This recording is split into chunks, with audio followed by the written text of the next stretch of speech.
राधे राधे, जय श्री कृष्णा दोस्तों। आप सभी को भादवा मास के चौथ व्रत की ढेरों शुभकामनाएं। आइए आज हम भादवा मास के चौथ व्रत में सुनी जाने वाली प्रमुख प्रमुख व्रत कथाएं सुनते हैं। बोलिए चौथ माता की जय, बोलिए गणेश जी महाराज की जय। भादवा चौथ में सबसे ज्यादा सुनी जाने वाली पहली कहानी इस तरह है। बहुत छोटा सा गांव था। उस गांव में एक सेठ सेठानी अपने बेटा व नव नवेली बहू के साथ रहते थे। सेठानी के बेटे का विवाह हुआ कुछ ही समय हुआ था। सेठ जी व उसका बेटा कमाते नहीं थे, क्योंकि सेठ जी के बड़े बूढ़े बुजुर्ग खूब सारी जमीन जायदाद व माल मिल्कियत छोड़कर गए थे। उनके पास इतना धन दौलत था कि उनके आगे आने वाली 7 पीढ़ियां बैठकर के खाए तब भी धन खत्म नहीं होगा। इसीलिए सेठ जी व उनका बेटा कोई काम धंधा नहीं करते थे। लेकिन नई बहू बड़ी ही समझदार और पढ़ी लिखी थी। वो जानती थी कि जमाधन एक न एक दिन खत्म हो ही जाएगा। वह अपने पति व सास ससुर को समझाना चाहती थी कि आप लोग इस तरह धन खर्च मत करिए, कमाना सीखिए। अगर आप कमाएंगे नहीं तो एक न एक दिन जमाधन खत्म हो ही जाएगा। लेकिन एक तो वह उम्र में बहुत छोटी थी, साथ ही घर में आए उसे अभी कुछ ही दिन हुए थे, तो उसकी हिम्मत ही नहीं हो रही थी। तब शादी की पहली तीज आई तो उसका भाई अपनी बहन और जीजा को भोजन का निमंत्रण देकर गया। तब तीज के दिन सेठ जी के बेटा बहू भोजन करने बहू के मायके में गए। सभी ने बेटी और जमाई का खूब आदर सत्कार किया। भोजन खाने के बाद सेठ जी के बेटे की बहू अंदर वाले कमरे में अपनी माँ, चाची, ताई और बहनों से बातें कर रही थी। तब उसकी ताई ने पूछा कि बेटी, तेरे ससुराल वाले तुझे कैसा रखते हैं? भोजन आदि तुझे कैसा खिलाते हैं? तो सेठ जी के बेटे की बहू बोली कि वे मुझे ठंडा बासी भोजन खाने को देते हैं। बाहर कमरे में बैठा उसका पति सब कुछ सुन रहा था। उसे बहुत क्रोध आया। घर आकर उसने अपनी माँ को बहू वाली पूरी बात बता दी। तो माँ बोली कि बेटा, मैं तो रोज 4 थालियों में गरम गरम भोजन परोसती हूँ। हम गिने चुने घर में 4 जने हैं। मैं अपनी ही बहू के साथ क्यों भेदभाव करूंगी? अगर तुझे यकीन नहीं है तो तू खुद देख ले। तब बेटे ने माँ से कहकर खीर खांड का भोजन बनवाया। सबने बैठकर के भोजन खाया। थोड़ी देर के बाद बहू घर का कचरा बाहर फेंकने गई तो पड़ोस की औरतों ने नई बहू से पूछा कि बहू, आज भोजन में क्या खाया? तो बहू ने उत्तर दिया कि बासी कुसी भोजन खाया है। पति ने सुन लिया तो उसे फिर क्रोध आया। जैसे ही उसकी पत्नी कचरा फेंककर अंदर आई तो पति ने अपनी पत्नी से इसका कारण पूछा कि हमने अभी अभी गरम गरम खीर खांड का भोजन खाया था, फिर पड़ोसनों के पूछने पर तुमने ऐसा क्यों कहा कि ठंडा बासी भोजन खाया है? तो पत्नी बड़े ही सरल लहजे में बोली कि आप तो कमाते नहीं हैं, बड़े बुजुर्गों का कमाया हुआ धन ही हम खा रहे हैं, तो यह मेरे लिए तो ठंडा बासी भोजन ही हुआ। पत्नी का ताना पति को सहन नहीं हुआ। दूसरे दिन उसने अपने माँ बाबूजी से कहा कि मैं परदेश कमाने जाऊंगा। सेठ सेठानी ने अपने बेटे को बहुत समझाया कि बेटा, तुम हमारे इकलौते पुत्र हो, हम तुम्हारे बिना कैसे जीवित रह पाएंगे? फिर बेटा, हमारे बुजुर्ग इतना धन दौलत छोड़कर गए हैं कि हमारी 7 पीढ़ियां दोनों हाथों से लुटाए तो भी धन खर्च नहीं होगा। परंतु बेटा नहीं माना, वह परदेश कमाने चला गया। सेठ सेठानी का रोज का नियम था कि वे स्नान आदि करके मंदिर दर्शन करने जाते तो शाम को ही लौटते थे। सेठानी ने मन ही मन सोचा कि अब तो घर पर बेटा भी नहीं है, हम भी पूरे दिन घर से बाहर रहते हैं, पीछे से बहू पड़ोसनों की सिखाई सीख में न आ जाए। तो सेठानी एक थाली में चावल और मूंग मिलाकर रख देती और मंदिर जाने से पहले बहू से कहती कि बहू, ये मूंग और चावल हैं, इन्हें अलग अलग करके शाम को चावल उबाल लेना और मूंग की दाल बना लेना। साथ ही बहू, परिंदे का पानी और चूल्हे की आग भी खत्म मत होने देना। तो बहू सास ससुर के मंदिर जाने के बाद घर का सारा कामकाज करके मूंग और चावल अलग अलग करती। तब तक शाम हो जाती। सास ससुर भी मंदिर दर्शन करके घर आ जाते तो उसे घर के बाहर जाने का समय ही नहीं मिलता था। इस तरह दिन निकलने लगे। तब एक बार की बात है, सास ससुर के मंदिर जाने के बाद बहू ने देखा कि परिंदे का पानी और चूल्हे की आग दोनों ही खत्म हो गई। तो बहू जल्दी जल्दी पनघट पर गई और परिंदे का पानी भरा। उसके बाद चूल्हे की आग लेने पड़ोस में गई तो वहां औरतें पूजा पाठ कर रही थी और कथा कहानियां सुन रही थी। तो बहू ने उनसे चूल्हे की आग मांगी तो औरतें बोली कि बहू बैठो, हम पूजा कर लें, कथा कहानी सुन लें, उसके बाद तुम्हें अग्नि दे देंगे। तब बहू ने उनसे पूछा कि आप किसकी पूजा कर रहे हो और इस पूजा और व्रत को करने से क्या फल मिलता है। तो एक बुजुर्ग महिला बोली कि बहू, आज हमारा भादवा मास की बड़ी चौथ का व्रत है। हम सभी ने चौथ माता का व्रत रखा है और चौथ माता और विनायक जी की पूजा कर रहे हैं और कथा कहानियां सुन रहे हैं। तब बहू ने पूछा कि इस व्रत को करने से क्या फल मिलता है। तो उस औरत ने कहा कि बहू, इस व्रत को करने से बांझ स्त्री को संतान सुख मिले, कुंवारों को मन इच्छित जीवन साथी मिले, सुहागिनों का सुहाग अखंड रहे, बुजुर्गों को मोक्ष मिले, विद्या चाहने वाले को विद्या, धन चाहने वाले को धन मिले, बिछड़ों का मिलन होवे। तब सेठ जी की बहू बोली कि मेरे पति को परदेश कमाने गए हुए बहुत समय हो गया है। मैं भी यह व्रत करना चाहती हूँ, लेकिन मेरे सास ससुर मुझे घर से निकलने ही नहीं देते, तो मुझे कैसे पता चलेगा कि किस दिन चौथ का व्रत है। तो उन औरतों में से एक औरत बोली कि बहू, तुम रोज एक गेहूं के दाने को माचिस की खाली डिबिया में रखती जाना। जब 30 दाने पूरे हो जाएं, उस दिन तुम चौथ माता का व्रत कर लेना, पूजा कर लेना और रात्रि में चंद्रमा को अर्घ्य देकर व्रत खोल लेना। तब सेठ जी की बहू ने उनसे व्रत की पूरी विधि पूछी। उस दिन उसने वहीं बैठकर पूजा करी, कथा कहानी सुनी। उसी दिन से उसने चौथ का व्रत करना शुरू कर दिया। अब वह हर महीने की चौथ का व्रत करने लगी। इस तरह बहू को व्रत करते हुए 12 साल पूरे हो गए। अब बहू रोज चौथ माता और विनायक जी महाराज से प्रार्थना करती कि हे चौथ माता, हे विनायक जी महाराज, मेरे पति वापस घर आ जाए, मुझे धन नहीं चाहिए। तब चौथ माता और विनायक जी ने सोचा कि आज अगर हम इसकी नहीं सुनेंगे तो कलयुग में हमें कौन मानेगा। तब एक रात्रि को चौथ माता सेठ जी के पुत्र को दर्शन देकर बोली कि हे पुत्र, तू सो रहा है या जाग रहा है। हे पुत्र, तेरे बूढ़े माता पिता और तेरी पत्नी तुझे बहुत याद करते हैं।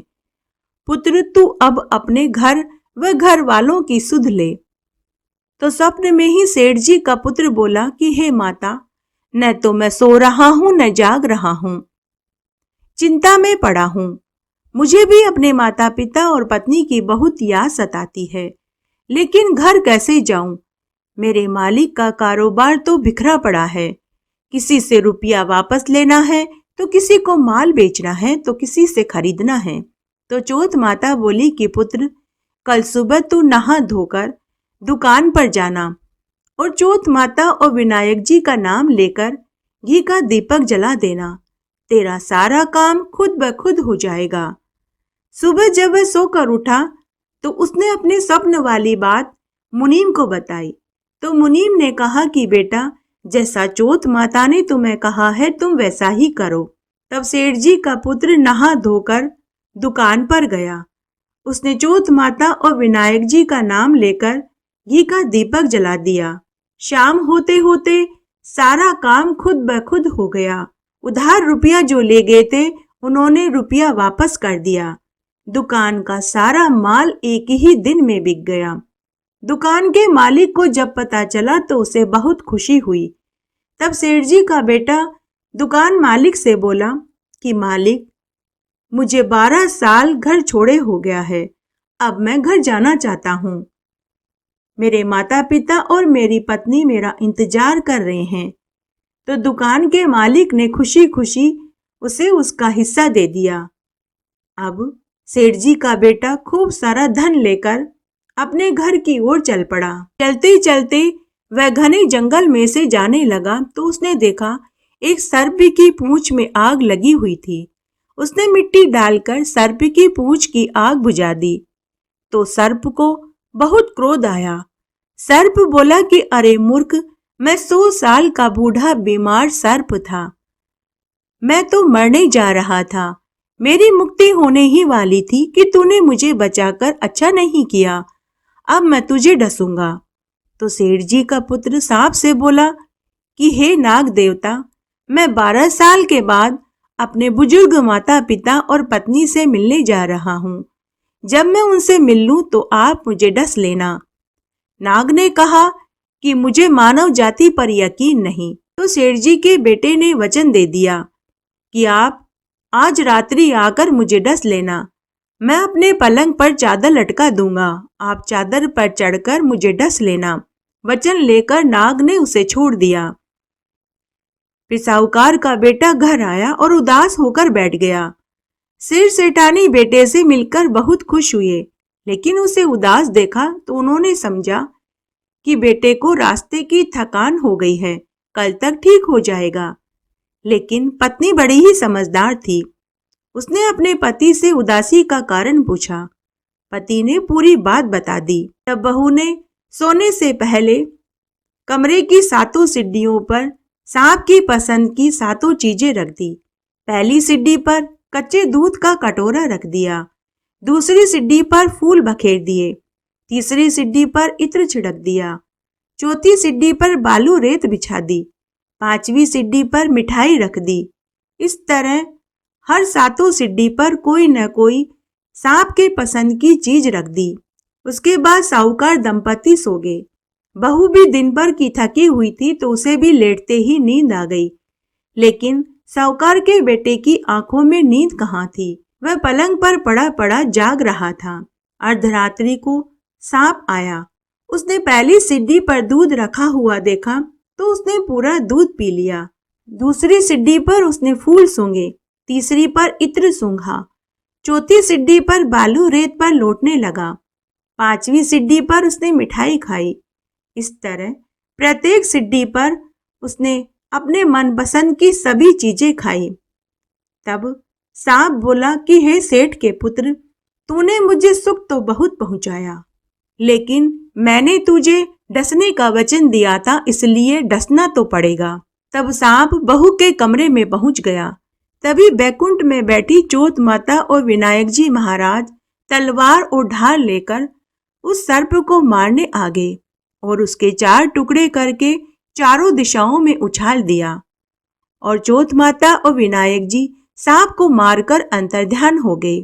तब सांप की पूंछ वाला टुकड़ा सेठ जी के बेटे की जूती में जाकर गिरा।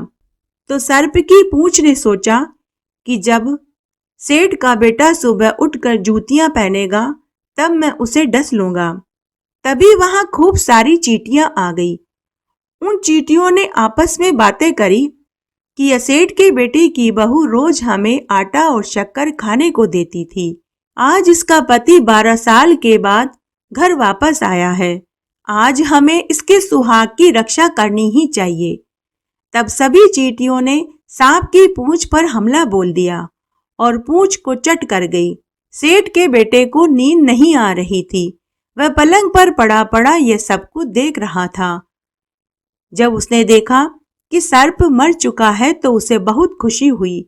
उसने अपनी पत्नी को जगाया और कहा कि मुझे नींद नहीं आ रही, तुम थोड़ी देर के लिए मेरे साथ चौपड़ पासा खेलो। दोनों पति पत्नी देर रात तक चौपड़ पासा खेलते रहे तो सुबह जल्दी नहीं उठ पाए। उधर सेठ सेठानी रोज की तरह सुबह जल्दी जाग गए। तब सेठानी सेठ जी से बोली कि हमारा बेटा तो परदेश से आया था, वह तो थका मांदा था, इसलिए जल्दी नहीं उठा, लेकिन आज तो बहू भी जल्दी नहीं उठी। तब दोनों सेठ सेठानी बेटा बहू को जगाने उनके कमरे में गए तो कमरे के बाहर खून बिखरा हुआ देखा तो वे जोर जोर से रोने चिल्लाने लगे और बोले कि कोई हमारे बेटा बहू को मारकर चला गया, कोई हमारे बेटा बहू को मारकर चला गया। माता पिता की रोने की आवाज सुनकर बेटा बहू जागे। बेटे ने अपनी माँ को रास्ते में मिले सर्प और रात्रि वाली पूरी घटना बताई और बोला कि माँ, क्या तुमने मेरी दीर्घ आयु के लिए कोई पूजा व्रत किया था? तो माँ ने कहा कि नहीं बेटा, मैंने कोई व्रत नहीं किया। तो बहू ने कहा कि मैं करती थी, मैं हर महीने की चौथ का व्रत करती थी। सास बोली कि बहू, तूने व्रत कब किया? मैं तो रोज तुझे 4 समय का भोजन खाने को देती थी। तो बहू बोली कि सासू माँ, चौथ के व्रत के दिन सुबह का भोजन मैं गाय को खिलाती थी, दोपहर का भोजन पनिहारिन को देती थी और तीसरे वक्त का भोजन जमीन में गाड़ देती थी और चौथे वक्त का भोजन रात्रि में चंद्रमा को अर्घ्य देकर मैं खुद खाती थी। अगर आपको यकीन नहीं तो आप सबसे पूछ सकते हो। तब गाय से पूछा गया तो उसके मुंह से फेफ के और पलाश के फूल झड़ने लगे। पनिहारिन से पूछा तो उसने कहा कि हाँ सेठ सेठानी जी, आपकी बहू चौथ के व्रत के दिन एक बार का भोजन मुझे खाने को देती थी।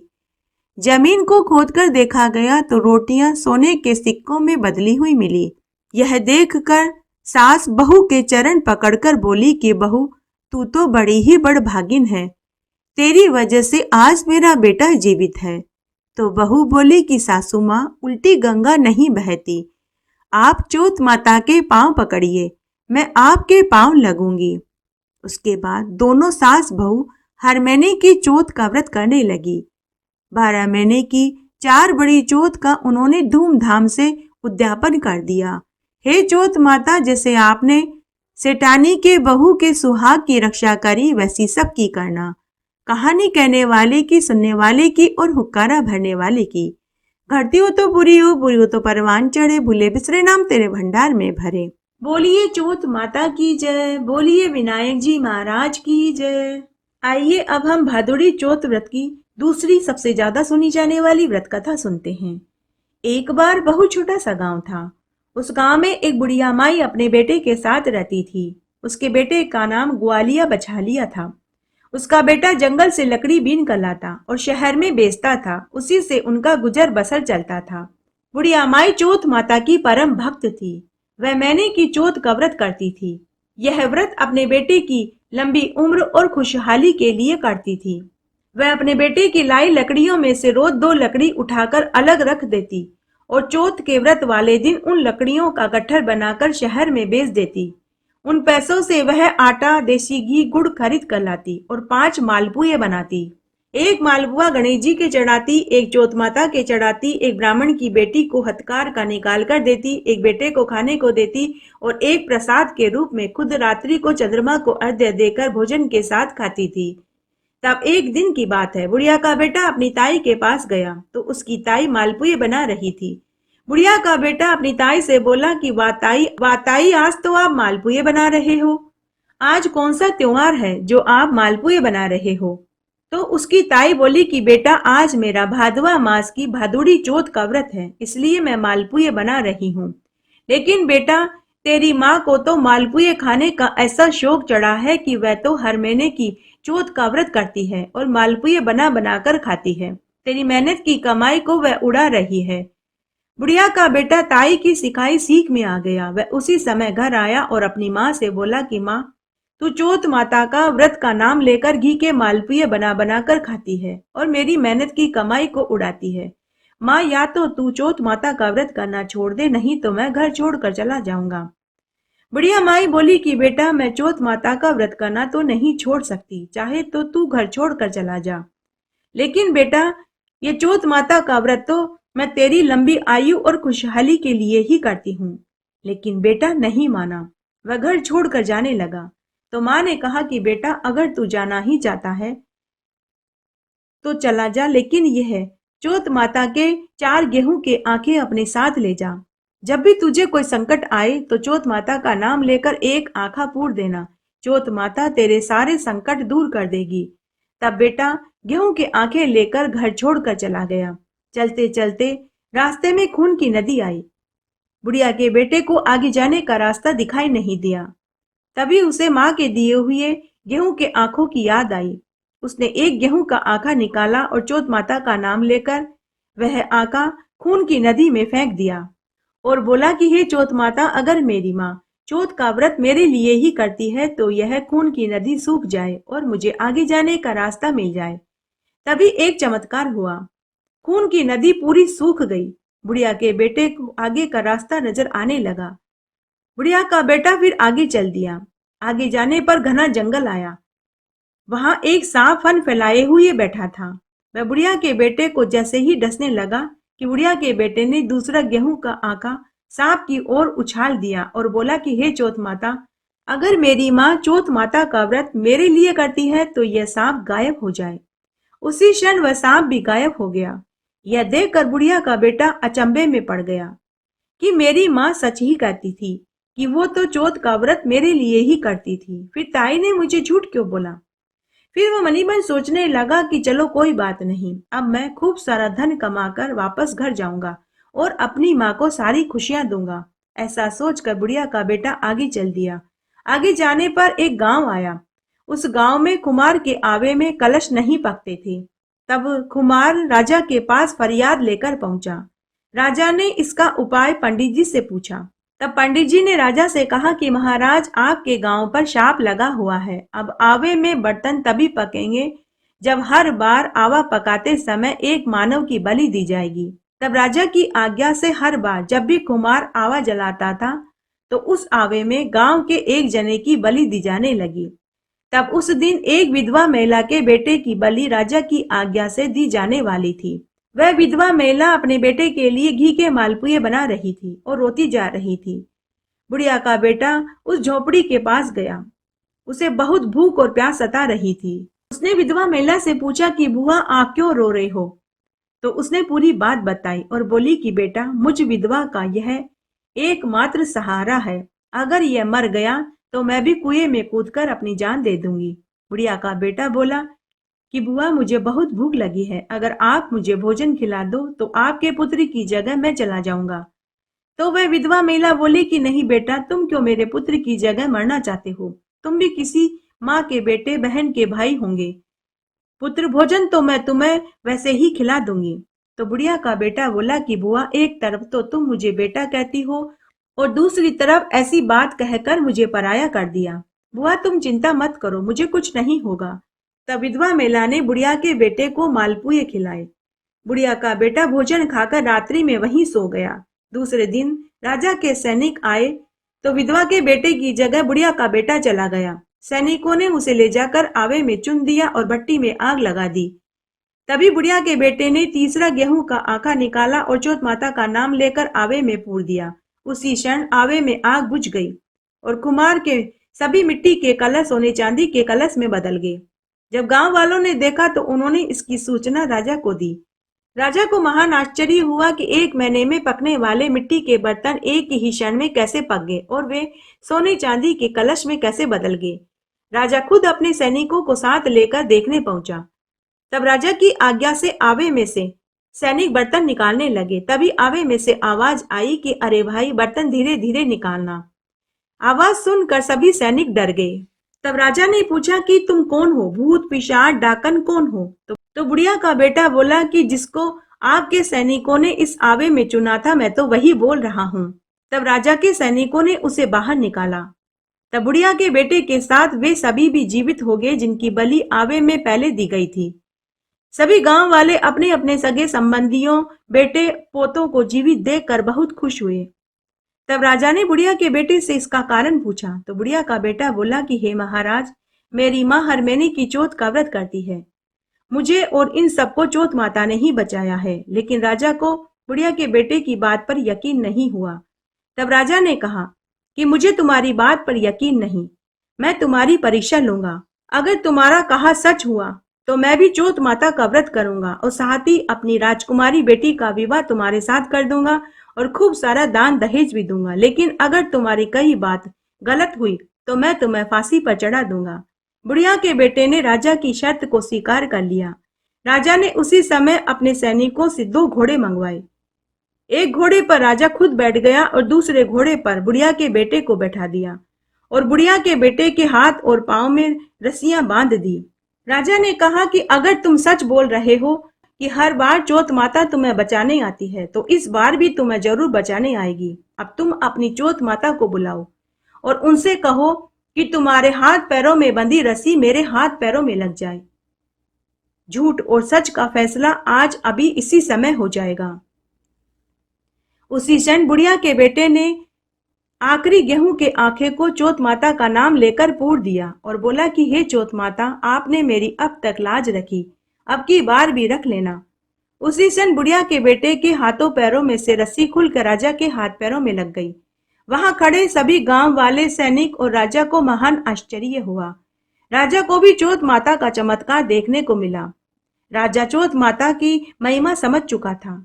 राजा के साथ वहां खड़े सभी लोगों ने चौथ माता के नाम का जयकारा लगाया। बोलिए चौथ माता की जय, बोलिए विनायक जी महाराज की जय। फिर राजा को अपना वचन पूरा करना पड़ा। राजा ने अपनी पुत्री का विवाह बुढ़िया के बेटे से करा दिया और खूब सारा दान दहेज, हाथी घोड़े ऊंट लाव लश्कर दास दासियों के साथ रथ में बैठाकर अपनी बेटी और जवाई को विदा कर दिया।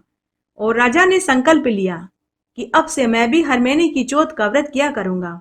जब बुढ़िया का बेटा अपनी पत्नी के साथ रथ में बैठकर पूरे लाव लश्कर के साथ गांव की पनघट पर पहुंचा तो पनघट पर उस समय बहुत सी पनिहारें पानी भर रही थी। तो उनमें से एक पनिहारिन भागी भागी बुढ़िया के घर गई और बोली कि अरे बुढ़िया, तेरा बेटा खूब सारा धन लाव लश्कर लेकर तेरी बहू के साथ रथ में बैठकर आ रहा है। बुढ़िया ने कहा कि अरे क्यों मेरा मजाक उड़ाती है, मेरे बेटे को गए तो बहुत दिन हो गए हैं। पनिहारी ने कहा कि अरे बुढ़िया माई, न तो मैं झूठ बोल रही हूँ और न ही मैं तेरा मजाक उड़ा रही हूँ, मैं सत्य कह रही हूँ। तभी बुढ़िया को दूर धूल उड़ती हुई दिखाई दी। थोड़ा आगे आने पर उसे बेटा बहू आते दिखाई दिए। बुढ़िया ने आरती की थाली जमाई और अपने बेटा बहू की आरती करी और घर में लिया। गांव की स्त्रियों को बुलाकर मंगल गीत गवाए, पूरे गांव में लड्डू बांटे। तब बुढ़िया का बेटा अपनी माँ के चरण पकड़कर बैठ गया और बोला कि माँ, यह सब तेरी चौथ माता के व्रत के प्रताप से हुआ है। हे चौथ माता, जैसे ही आपने बुढ़िया को उसके व्रत का फल दिया, बेटा बहू धन दौलत सुख दिया, वैसा सबको देना। कहानी कहने वाले को, सुनने वाले को और हुक्कारा भरने वाले को। चौथ के व्रत के साथ विनायक जी की कहानी जरूर सुननी चाहिए, तभी व्रत का पूरा फल मिलता है। एक बार एक गांव में एक बुढ़िया माई अपने बेटा बहू के साथ रहती थी। बुढ़िया के बेटे की शादी को 10 महीने ही हुए थे। बुढ़िया माई बड़ी ही चालाक थी। वह अपनी बहू को सुबह की रोटी शाम और शाम की रोटी सुबह खाने को देती थी। बहू ने पीहर में भी कभी ठंडी रोटी नहीं खाई थी, तो उसे ठंडी रोटी अच्छी नहीं लगती थी। वो एक रोटी ही खाकर रह जाती थी। बहू रोज कुएं पर पानी भरने जाती, तब वहां सभी औरतें बैठकर बातें करती थी। उस दिन गणेश चतुर्थी थी। सभी आपस में बातें कर रही थी। कोई कह रही थी कि आज मैंने गणेश चतुर्थी पर खीर पूड़ी बनाई, तो कोई कह रहा था कि मैंने तो पुए पकौड़ी और मालपुए बनाए, तो कोई कह रहा था कि मैंने तो स्वादिष्ट घेवर खाए हैं। बुढ़िया की बहू चुपचाप सबकी बातें सुन रही थी। तब सभी ने उससे पूछा कि अरे बहन, तुम चुप क्यों बैठी हो? तुम भी तो बताओ, तुम्हारे घर में आज क्या बना है? तो बहू बोली कि मेरी सास मुझे रोज सुबह की रोटी शाम और शाम की रोटी सुबह खाने को देती है। शादी के बाद मैंने गरम भोजन चखा ही नहीं, तो मैं क्या जानूं गरम रोटी का स्वाद क्या होता है। तब एक पड़ोसन को उसके ऊपर दया आ गई। वो बोली कि बहन, कल मैं तेरे घर आऊंगी और तुझे खाने का निमंत्रण दूंगी। कल तू मेरे घर गरम रोटी खाने आ जाना। तब दूसरे दिन पड़ोसन बहू के घर गई और उसकी सास से बोली कि माँ जी, मैंने सुहागिनें जिमाई हैं, तो आप अपनी बहू को मेरे घर भोजन करने भेज देना। तो बुढ़िया माई बोली कि ठीक है, भेज दूंगी। जैसे ही बहू तैयार होकर पड़ोसन के घर भोजन खाने जाने लगी तो उसकी सास ने कहा कि बहू कहाँ जा रही है, जा कमरे के भीतर जा। ऐसा कहकर बुढ़िया माई ने बहू को कमरे में बंद कर दिया और खुद पड़ोसन के यहाँ भोजन खाने चली गई। पड़ोसन ने बुढ़िया माई को देखा तो कहा कि माँ जी, आपकी बहू कहाँ है? तो बुढ़िया ने कहा कि मेरी बहू के पेट में दर्द हो रहा था, इसलिए मैं ही भोजन करने आ गई। पड़ोसन बेचारी कुछ नहीं बोली। उधर बहू का रो रो कर बुरा हाल हो रहा था। वह खुद की किस्मत को कोस रही थी और रो रही थी कि तभी उसका पति आ गया। उसने अपनी पत्नी को कमरे में बंद देखा तो पूरी बात पूछी। तो पत्नी ने अपने पति को पूरी सच्चाई बताई कि तुम्हारी माँ मुझे गर्म भोजन खाने को ही नहीं देती। जब आज पड़ोसन ने मुझे खाने के लिए बुलाया तो मेरी जगह तुम्हारी माँ चली गई। उसका पति अपनी माँ को अच्छे से जानता था, वो भी अपनी माँ से डरता था, लेकिन फिर भी उसने कुछ नहीं कहा। तब पति ने अपनी पत्नी से कहा कि कल सुबह मैं तुम्हें गर्म भोजन खिलाऊंगा। तब दूसरे दिन जब उसकी माँ मंदिर चली गई तो पीछे से बेटे ने 4 रोटियां बनाई और उन 4 रोटियों का चूरमा बना करके उसमें खूब सारा घी, बूरा और खोपरा डाला और उसके 4 लड्डू बना करके अपनी पत्नी को खाने के लिए दिया। जैसे ही बुढ़िया की बहू लड्डू खाने बैठी कि दरवाजे पर सासू माँ आ गई।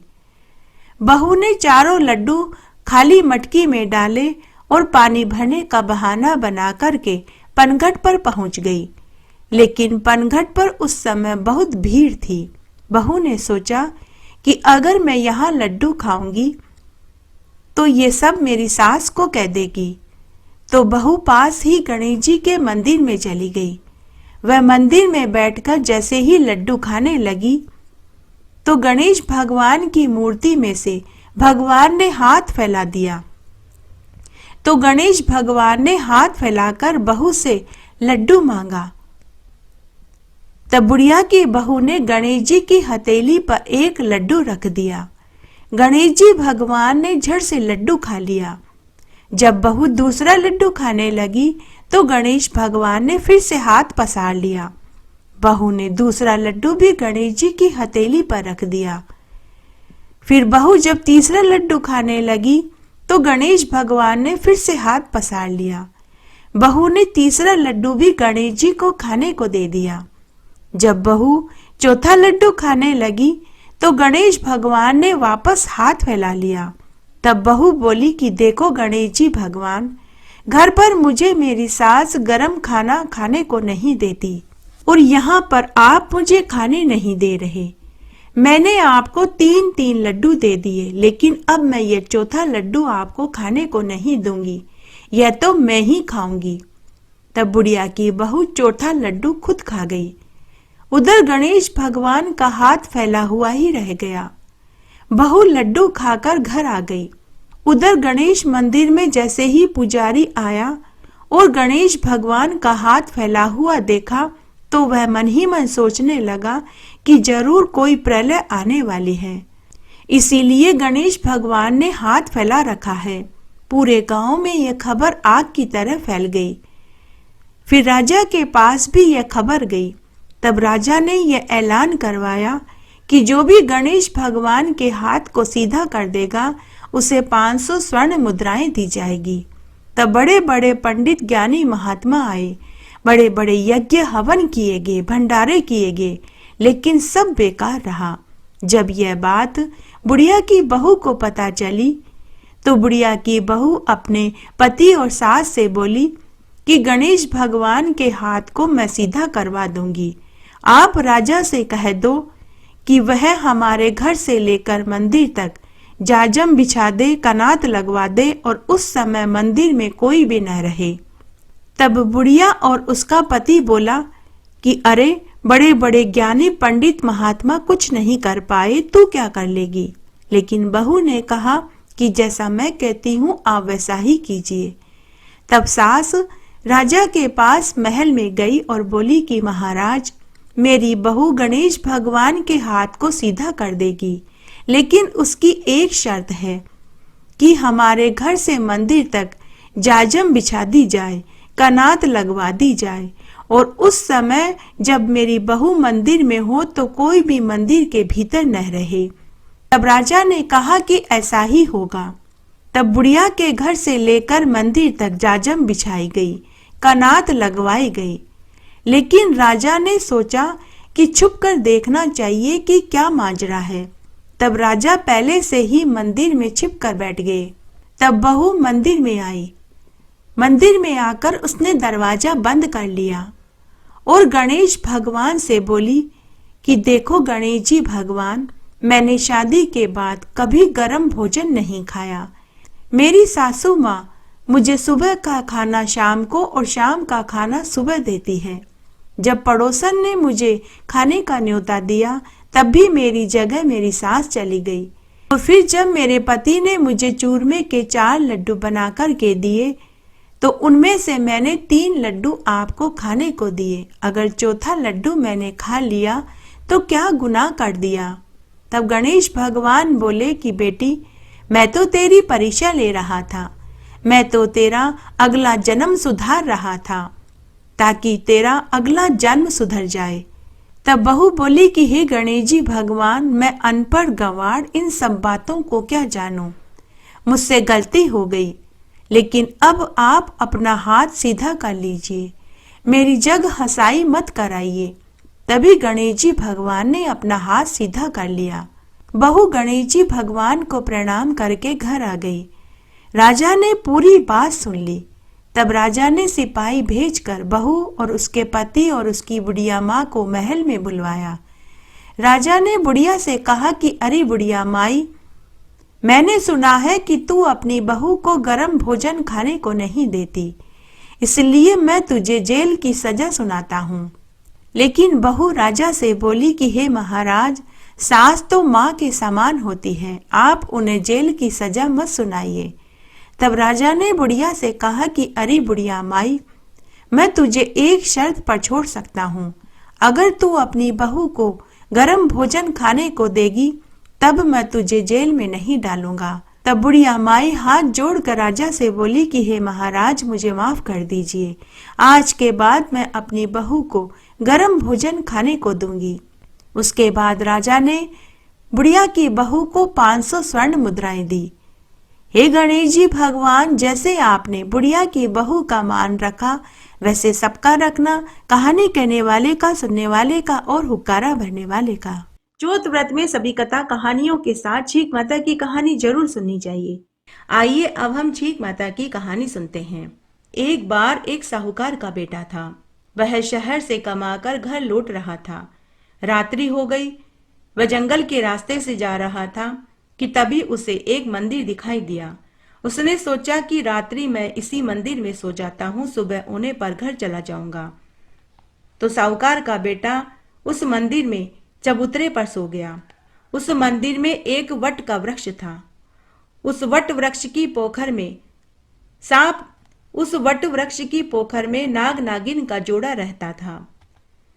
नाग को साहूकार के ऊपर दया आ गई। वह पूरी रात साहूकार के पुत्र की रखवाली करता रहा, क्योंकि उस जंगल में अनेक जंगली पशु थे।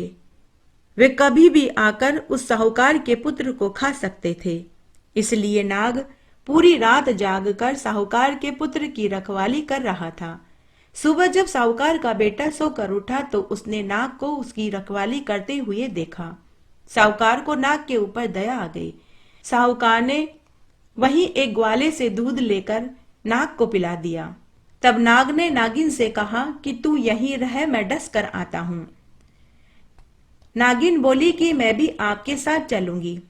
लेकिन नाग ने कहा कि तू कहां मेरे साथ इधर उधर भटकती रहेगी, तू यहीं बिल में आराम कर, मैं तेरे हिस्से का भोजन यहीं ले आऊंगा। नागिन बोली कि अच्छा, अगर आप जाना ही चाहते हो तो चले जाइए, लेकिन आप लक्ष्मण रेखा खींच कर जाइए, ताकि कोई छोटे मोटे सांप बिच्छू गोयरे आकर मेरे साथ हंसी मजाक न करें, क्योंकि मुझे फालतू के हंसी मजाक करना पसंद नहीं। आपके जाने के बाद वे सभी आकर मुझे तंग करते हैं।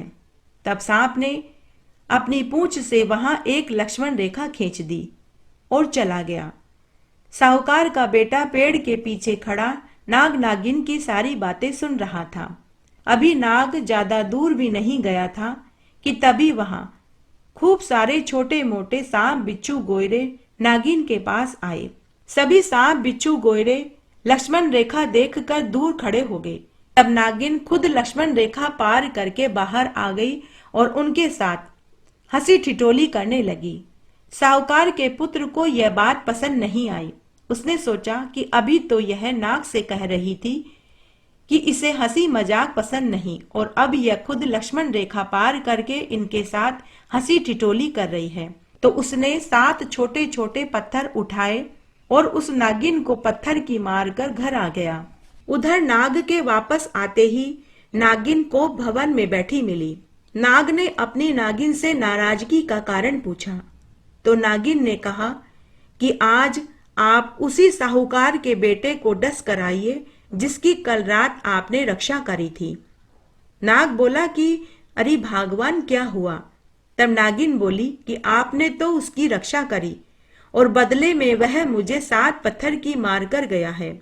जब तक आप उसे नहीं डसोगे मैं अन्न जल ग्रहण नहीं करूंगी, इसलिए आप उस साहूकार के बेटे को डस कर आइए। नागिन की बात सुनकर नाग को भी क्रोध आ गया। वह भी सोचने लगा कि भलाई का तो जमाना ही नहीं रहा।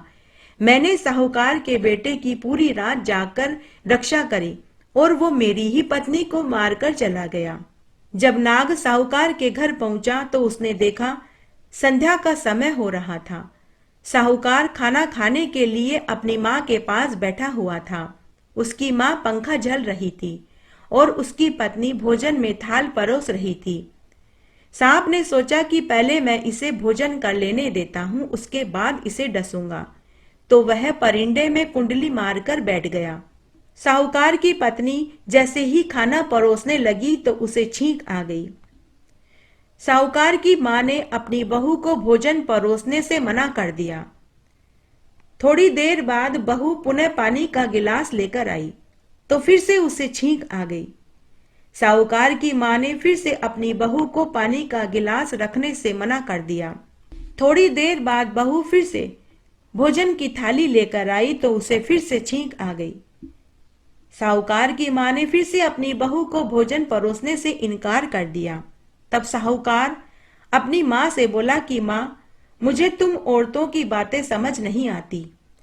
आज सुबह मैंने नाग और नागिन की बातें सुनी। नागिन अपने नाग से बोल रही थी कि मुझे हंसी मजाक करना पसंद नहीं, इसलिए आप लक्ष्मण रेखा खींच कर जाइए। बेचारा नाग तो लक्ष्मण रेखा खींच कर चला गया।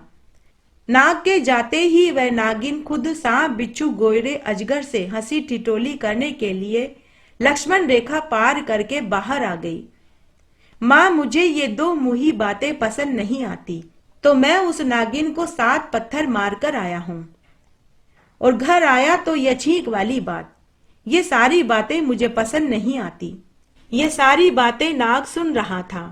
तभी सांप अपने असली रूप में प्रकट हो गया और साहूकार के बेटे से बोला कि मैं तुझसे प्रसन्न हुआ, तू कोई 3 वरदान मांग ले। तब साहूकार के बेटे, उसकी माँ और बहू ने सर्प देवता को प्रणाम किया।